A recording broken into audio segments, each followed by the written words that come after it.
A paz do Senhor, meus irmãos. Vou iniciar aqui, você dando um likezinho, se inscreva para a gente iniciar nossa ministração, que é toda segunda e sexta, vai ao ar às 17 horas, segunda e sexta-feira, a ministração com o pastor Nilson Teixeira. Amém? Ó Senhor Deus e Pai, traz entendimento, a capacitação, à minha mente, ao meu coração. Senhor, me traz a sabedoria dos altos céus para que eu possa ministrar conforme a tua vontade, não a minha, para que as palavras que saiam da minha boca sejam da sua inteira integridade e glória pelo Espírito Santo de Deus. Amém. A palavra de Deus em João 12, verso 45 e 46, diz o seguinte. Verso 44, vou começar no 44. Jesus chamou e disse: quem crê em mim, crê, não em mim, mas naquele que me enviou. E quem me vê, vê aquele que me enviou. Eu vim como luz para o mundo, para que todo aquele que crê em mim não pereça, não permaneça nas trevas. Ó Deus, eu sempre venho trazer um vídeo aqui, às vezes eu estou em casa e Deus me inspira um vídeo. Aí eu venho aqui e trago um vídeo para vocês. Essa ministração aqui, ela vem dizendo de quando Jesus veio ao mundo, ele foi designado pelo Pai Eterno, que ele veio à sua imagem, à sua semelhança, porque ele é uma trindade. É Deus Pai, Deus Filho e Deus Espírito Santo. Então ele vem aqui porque quem enviou ele foi o Pai, para que ele pudesse fazer o seu ministério, a sua peregrinação aqui na terra, para que todos nós que crêssemos em Deus, em Cristo Jesus, fôssemos salvos, para que ele, se sacrificando por nós na cruz do Calvário, derramasse seu sangue, aquele sangue carmesim, aquele sangue puro, nos lavasse e nos remisse de nossos pecados. Por isso que aqui diz, Jesus chamou e disse, quem crê em mim, crê. Quem crê nele, crer também no Pai, crer também no Espírito Santo. Porque ele fala notoriamente aqui nesse versículo, quem crê em mim, crê. Não em mim, mas naquele que me enviou. Vai acreditar, vai crer, vai ter fé naquele que enviou Jesus.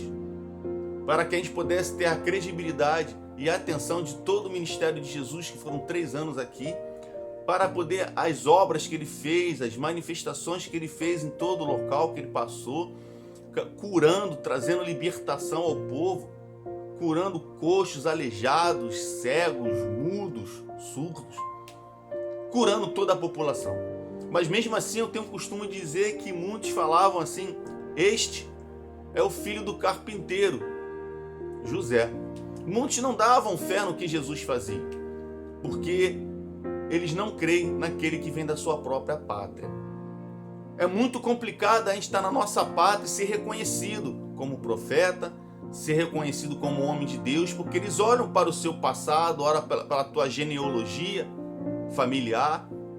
Eles não acreditam que você pode mudar e não acreditam que você pode ter uma evolução espiritual, um entendimento espiritual. Eu tenho o costume de dizer que tudo que eu falo aqui no meu canal, tudo que eu falo aqui ministrando a palavra, ela vem conforme os ensinamentos de Deus ao meu coração.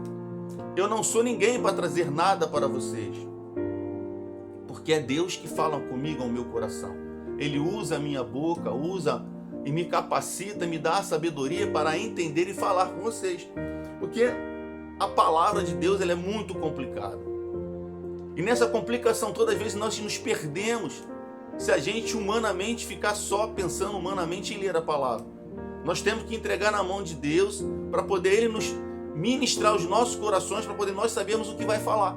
Porque muitas das vezes nós não sabemos o que vamos falar, mas Deus vai tomando a direção, vai tomando o encaminhamento de tudo aquilo que você tem que dizer e você acaba conseguindo falar tudo que você tem que falar para a ministração do Espírito Santo de Deus. Aí mais aqui, e quem me vê, vê aquele que me enviou. Se você vê Jesus com o teu coração puro, você também vê Deus, vê o Espírito Santo, porque ele é uma trindade, como eu já falei falado aqui. Ele é trindade, é Deus Pai, Deus Filho e Deus Espírito Santo. E quem me vê, vê aquele que me enviou. Mais à frente vem, eu vim como luz para o mundo. Jesus veio como luz para tirarmos todos nós das trevas, porque nós estávamos em trevas, nós estávamos em pecado, nós estávamos numa pequena tribulação, numa grande tribulação. O inimigo de nossas almas estava se apoderando de tudo, arrumando brecha, arrumando motivos para nos apontar, nos condenar, nos julgar. E Jesus veio, amando do Pai. Ele enviou Jesus para que ele pudesse ser cumprida a lei da forma que tinha que ser cumprida. Que muitas pessoas mandavam as pessoas para ser cumprida a lei, como eu venho muito naquele versículo que a mulher foi pega em prostituição e adultério, e eles queriam apedrejá-la, e Jesus falou: quem não tenha pecado, que jogue a primeira pedra. E muitos foram saindo de um a um foi saindo e ninguém apedrejou. Cadê teus acusadores? E é da mesma forma nos dias de hoje. Nós temos muitas pessoas acusando, mas ela não olha para o seu próprio nariz. Ela não olha para si mesma, para o seu interior dos pecados que ela mesma tem. Se eu não me engano, é em Tiago 16, se eu não estou enganado, nós temos que nos confessar uns aos outros e orar um pelos outros. E as pessoas não querem se confessar, elas só querem julgar. Aí em Romanos 8,33 diz: justifica-se a Deus. Deus que nos justifica. O homem quer justificativa, quer que você dê explicação sobre o que está acontecendo. Você não tem que justificar nada ao homem. Porque a doutrina das igrejas, a doutrina das casas espirituais hoje são doutrinas do homem. Eles querem se achar mais crente do que você, mais evangélico do que você, mais poderoso até às vezes do que Jesus. Aí eles dizem que não, mas como é que ele vai julgar o homem? Como é que ele vai proibir você de fazer determinadas coisas dentro do evangelho? Porque ele está te julgando. Se ele está te julgando, ele está te sentenciando com algumas acusações. E aquilo te bota na doutrina daquela igreja, que é a doutrina do homem, a te proibir de participar da Santa Ceia, a te proibir de estar nas atividades espirituais. Muitos até proíbem de você mesmo até orar dentro da igreja. Mas como diz a palavra de Deus em 1 Coríntios 11, 28, examine-se, pois, a si mesmo.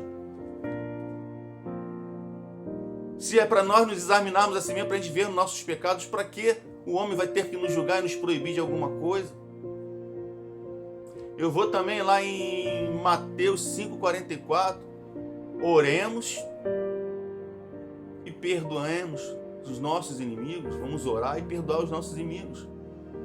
A gente não está falando para a gente julgar ninguém, para a gente condenar ninguém. Nós somos carne, somos falhos, mas se a gente falhar em gestos, atitudes, em pensamento, nós temos que pedir perdão a Deus. Para que nós possamos entender o ministério de Deus que está na minha vida e na sua vida. Desde o porteiro até o altar, todos são importantes quanto. Eu digo que tanto o porteiro é muito mais importante do que até aquele mesmo que está no altar pregando. Aquele que tem o dom da palavra. Porque se a pessoa não for bem recebida na portaria, ela nunca mais volta para aquela igreja.